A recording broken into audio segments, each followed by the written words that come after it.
How's everyone doing? Good. Oh. Great day to be alive. Questions? I guess, Coach, just bringing two highly coveted transfers, AJ Ferrari being one of them, how has he just really gelled with the other guys on the team? Yeah, it's work in progress. Yeah, and he's kind of like Brock said. He's been at some different places. He was short time at Oklahoma State, so he wasn't really ingrained in their program, I don't think. And so it's a learning process for him. But he really enjoys this team, and just each and every week it's getting more and more ingrained in our program. How has his going up to heavyweight really treated him? He's big and strong.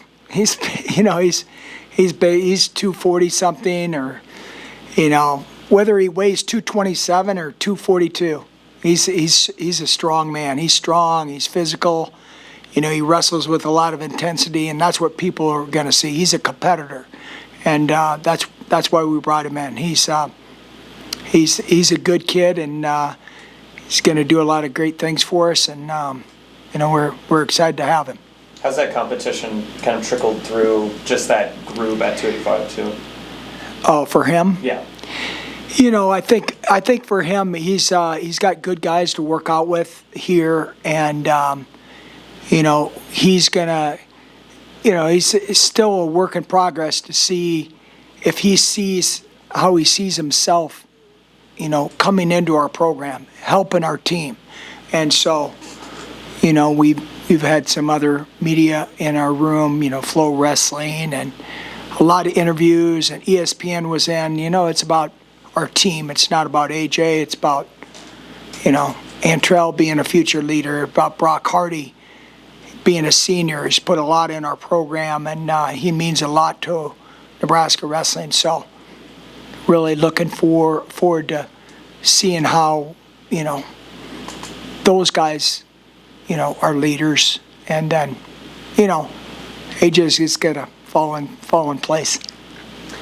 Yeah, and I asked them too this, but just last year setting an attendance record, being a head coach for over 25 years. Just what does that mean to you? It means a lot. It means I fought like a dang animal to make wrestling relevant here, and a lot of other people have, but it means a whole lot. It's really, some ways for us over here, volleyball sets the tone, and so, I remember, talking to John many times, John being in the Coliseum, we'd wrestle over the Coliseum, and packing 4,000, that was something, not that long ago. Now we're packing 10,000 or 9,000 something, but it's pretty cool. It's an opportunity for us to really have our program seen and not light.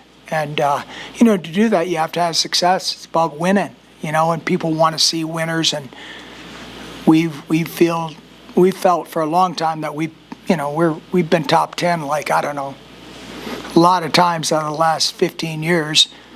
And so, but stepping up and challenging to be a national champion, really 2 years ago, we were really second best team. We finished 9th, but just a bad coaching mistake by me. So at the end of the day, we knew we were there, and now it's just making that next jump and, being our best in March. Is there more pressure, or is it motivation for you guys when you get more eyes Pressure. on the program? Nah, I don't think. It's like I told Antrell this summer, hey, you're not a defending national champion. I don't know what that means. That's only for the media, You're not defending anything. You already won it. They can't take you away, right? You just got to go do another one. And that's the mentality I think our team has taken over the summer is it's last year. It's about what you do, when you step on the mat, and first whistle blows, you wrestle, your best, and you bring that effort and that attitude and all your skills to the table right then, Yeah. You've coached with NIL for a few years, and now that revenue sharing is taken over, how has it treated your program? Wow, that's what I'd say, wow. My job is not even the same as it was 5 years ago, and you have to change with the times. You know, if you want to be successful, you got to change with the times, and you know, whether you like it or love it, or I don't know how you can love it, but you just got to make changes. You know, you think about. I told my staff 5 years ago we were arguing about giving this guy, because we're an equivalency sport, 40%. No, this guy's worth 60%. You know, you're talking about 1.0 as a scholarship, full scholarship. And now we're arguing over how much beyond a full scholarship you're going to provide someone. So it's wild. It's not the same atmosphere. But yeah, the kids that are, you know, we've got a couple commits recently, and we have a good group coming in, and it's, you know, the thing is, and we're in the midst of trying to get some other young men here in the next couple weeks, but the guys that are destined for this program will be here. It's I'm a big believer in just, you know, we're doing our work, and the right guys will land in our program that need to land in our program, and it's really cool to see the character and the culture that's just continuing to add on to it. Speaking of which, you guys just added a commitment today, Jason Singer. What just stands out about him and excites you? I can't really comment on that commitment. I can't comment on anything until someone signs in November. Yeah. Coach, how's that competition at 125 going? It's going good. It's gonna be tight. Alan Kaler and Cale Lawrenson are, you know, they're takedown apart. You know, I could have told everyone in the world last year that Cale Lawrenson and Caleb Smith was going to be. Caleb's either going to win by 1 point, or Cale Lawrenson's going to win. So by 1 point, you know, it's guy doesn't cut his weight right. You first time down to weight. When you're in a weight cutting sport, it'd be like saying, hey, you know, hey, Emmett Johnson, you got to weight under 200, 199. You can't be 201. You can't be 200. It's just a different thing. And so for wrestling, being in a weight cutting sport, you know, getting your weight down and stabilizing it, feeling at the right, you know, feeling good at that weight class, it takes a few weeks to do that. And so, you know, we did you know, got down last week close, and then this week we got to make scratch weight, and then next week we'll make it for real. But it takes a while for your body to adjust. You know, these guys don't walk around. Antrell doesn't walk around at 157. Brock doesn't walk around at 141. So it takes some time to get their body feeling good, get their energy where they need it. And, you know, we have good nutritionists here. And so these guys are super disciplined. We have a super disciplined team. I'm thankful for, because that would make my job a lot harder if they weren't. But it just shows the discipline, the commitment they have, and, you know, it's great, man. Husker fans should be, you know, wrestling is it's like farming in Nebraska, man. You're going to have some great harvest, and then you have some, you know, where, hey, the price is not great, right? Well, we got an abundance of corn. You know, I'm a farm background, so it's a little bit like farming. You got to grit through some tough times, hail, so you got all kinds of weather hitting here in Nebraska, and so it's like farming. You're gonna have some great days, and you're gonna have some, you know, great moments. But at the end of the day, you're gonna be challenged each and every time out. So just getting these guys ready to go and ready for competition. Who were some under the radar guys that you've just really seen take strides over the offseason? I think Antrell mentioned LJ is a guy that's going to really step forward. A guy that, you know, when you go to recruiting is not a perfect science. If you bat 1,000%, I'd like to see that guy. Nick Saban probably would say he didn't bat 1,000%. No one bats 1,000%. And so, so when we recruited LJ, we said, this guy is going to be the guy, he's going to step up. And he is that guy. And so you never know until they actually get here and mature and make that next jump. It's great to be the best in your state, but now you got to be the best in 50 states. And that's a big difference. I'm the best wide receiver in Nebraska, okay? They play pretty good football down in Texas. They play pretty good football in Florida. So, California, so you got to be the best. It's a next jump. It's the next jump mentally. It's a next month. Hey, man, it didn't always go perfect. I didn't have 10 catches every game. So in wrestling, the same thing. Man, I can't get a takedown. I used to kill everyone. Well, it's seeing who wants to make that next jump, And so I think LJ and I think, Ty Ice is a really good freshman coming in. He's going to have a really good career. Same thing with Jake Hockday. He's coming off of an injury. Cade sinking. Cade Ziola is going to be a stud for us. He's having a really good offseason, and he's growing in that next step thing, that process of going from being a great high school wrestler to being a great college wrestler. It takes maturity. It takes seasoning. And when you have a good room, they season quicker. And that's what Cade Ziola's done. He's really taken advantage of his opportunity.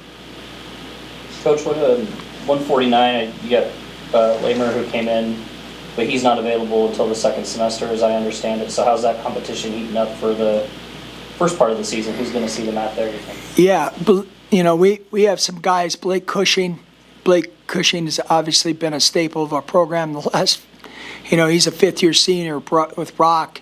He beat 2 top 30 guys last year at 141. We gave Brock a couple of weeks off. And, Blake just competes his tail off, works his tail off. And so, man, giving him those opportunities, he's stepped up. So he's going to go 49. Scotty Robinson is another guy who's stepped into there. And, we feel good about those guys, holding the fort down. And then, Chance and Cade Sinkin is another young guy that we'd like to redshirt, but Cade shows a lot of promise, and he's working on being more and more consistent as a true freshman, and it's so we got some guys there that are going to compete well for us. What are your thoughts on the national duels coming up? It's a new event. Again, I mentioned to the guys earlier that there is money online. I mean, that's good for the school if you bring something home. And what do you tell your guys about an event like that, for a new situation for everybody? The money thing is just like icing on the cake. I mean, if you like icing on the cake, right? I just like regular cake, but but I think some ways I love the national duels. For a number of years, it was in January over at Northern Iowa. I mean, back in the day in the 90s when I coached at OU, I came to the Coliseum. The national duels were in the Coliseum, right? Same type of, it was in early January. Now with conference alignment and Big Ten starting in, it doesn't work out well early January. You have that tournament and then you'd go right into your conference dual meets. That's a challenge. Everyone would shy away from entering. So I love the national duels, and a couple other coaches in the Big Ten have been advocating for maybe the national championship should be a dual meet format, right? Because more fans are going to follow that than follow Antrell Taylor or Brock Hardy or Ridge Lovett, right? And so the NCAA tournament's a sellout. We sell that out, and it's amazing. And there's a point value that's hard for the fans to figure out. How this team win? How this team get fifth? And it's complicated unless you're really a wrestling nut to figure out, well, this guy scored 15 points because he get fifth, and so on. and there's a lot of, it's not easy for the common fan. So everyone knows you go to a dual meet, you go to a basketball game, you're not just watching Michael Jordan shoot, you're watching their whole, Dennis Rodman play, right? So everyone contributes. And so I'm a big fan of this national dual format because I think it will build our next level fan base for wrestling. And I think that's where our sport can grow. But I don't think I'll be coaching in 2049 or anything, so if they want to make a change, they don't ask me. So I've already voiced my opinion, but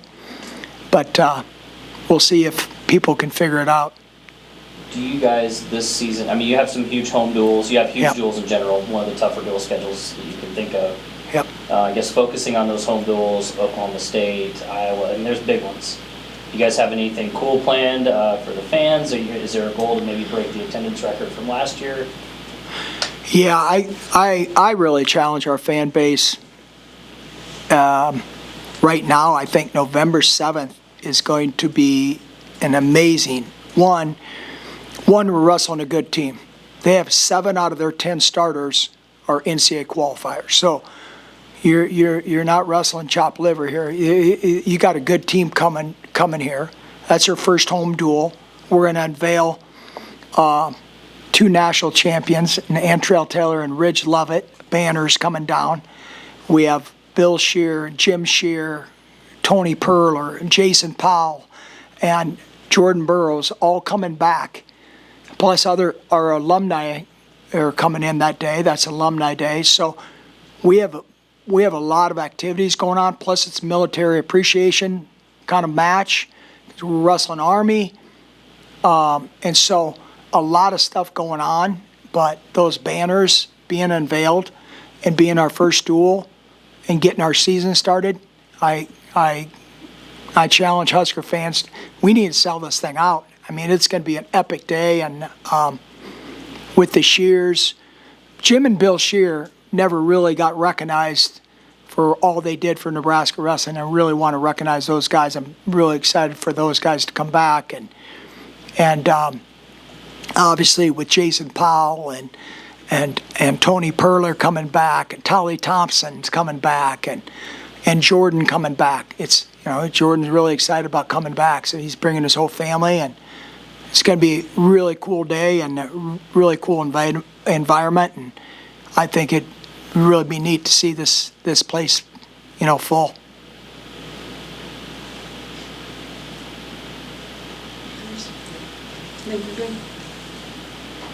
Good? Thanks, Coach. Go Huskers. Get fired up. Let's go. Come on, Antrell. We're going takedown.